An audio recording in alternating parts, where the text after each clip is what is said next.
Hi, Solar Electrical channel. I'm Matt Sell. This is Electricians Guide to Fire Alarms. I'm going to do a bit on installation considerations for FP200. If you've got a grade A panel and you've got devices in the field, they will be supplied in fire rated cable, because in the event of normal function, mains or battery backup, the devices always get their power from the panel, right? So even if the building's on fire, they still need coverage, right? They still need to work. So the cable's got to be fire rated. It's got to be able to still function whilst the building's on fire. So minimum FP200. I might do a video on MICC or Pyro at some point, mineral insulated copper cable, currently like 700 quid a drum from CEF. So maybe if the channel starts making some money. Right, I'm not in the garage today, we're in my home office. Here on my books is Chewbacca stuff. Yeah, I've rigged up a Skycam so that yeah, I can film this document. Let me get that lined up for you. I already shot this one, it's all in portrait, and this bit went fucking bad, so I'm back. So, bend radius of cable. First of all, what is radius? Shout out to Nescafe Azera for the lid. Right, this is a circle. The outside of the circle is called a circumference. The across here, split down the middle, diameter. And half of the diameter is the radius. If you're talking about it in plural, it's radii, I think. I like to this double I plural job. Right, so outside, circumference, diameter, cross section, half the diameter is the radius. Bend radius of 3 core, 1.5, according to Prismian, which I think this might be. This, by the way, isn't like Twin and Earth where it's smaller. This is the same size as the other 2 cores, right? The diameter of this, according to them, is 8.1. And it has a bend radius of 6D, right? So 6 times the diameter, yeah?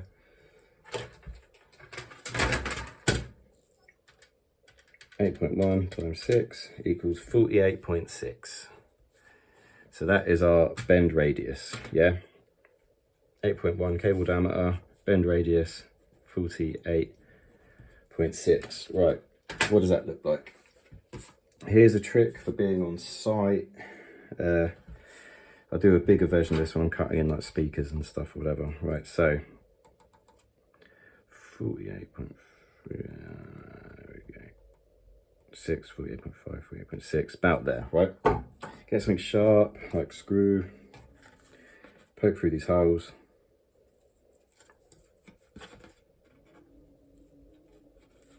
Okay, there we go. Right, dot for middle, get the screw in there, pen in the other hole. Right, there we are. That is our bend radius, yeah?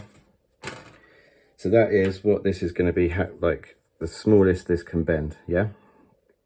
You fold FP200 too much, and you see it starts folding, it starts collapsing on itself, yeah?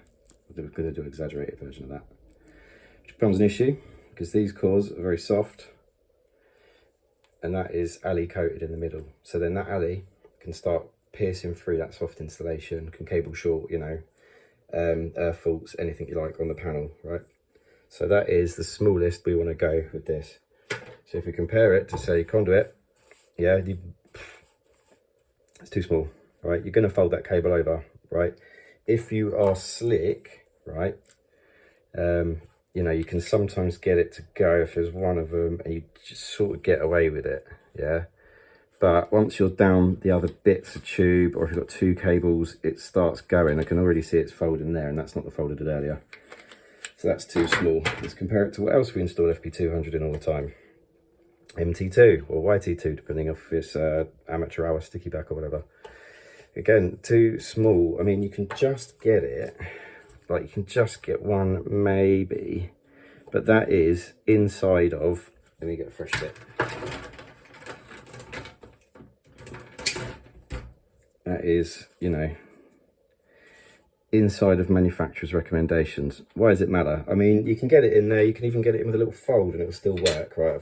Obviously, we've all done it hundreds of times. I'm not saying I haven't installed in this, but everything we do, the way we design, the way we take responsibility for things, it's for the day that the wheels fall off, right? So if you are in a court of law because a building's burnt down and people died and potentially fire alarm failing is part of the cause, and they go through your install with an expert witness and they start seeing, you know, cables rammed into MT2, folds and stuff like that, they go, well, it's a good chance that cable failed because the manufacturer has only designed it to bend like this. It's not, they've not designed it to function in fire with a bend in it.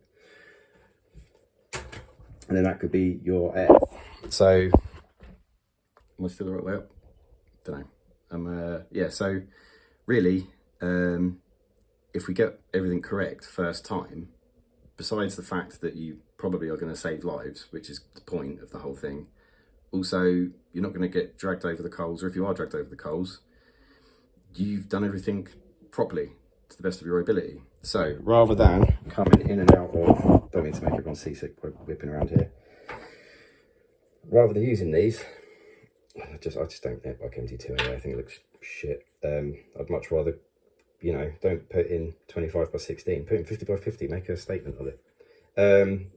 Yeah, rather than coming in and out like Beezer boxes, you're going to be going to like, you know, 100 by 100, you know, adaptable boxes at least, you know, because we know that we've, you know, this distance here, you know, so that, and you room inside there. So if you call that, you know, 48.6, so 50 for easy maths, you know, you want to give yourself loads of lovely room to work in there, yeah? So you're going to be at least 1 in 100. Cool, right, I hope you enjoyed Skycam. Yeah, feel free to have a total blazing row with me in the comments because I'm telling you you're doing things wrong, but I don't care. Do things properly, then you wouldn't be offended.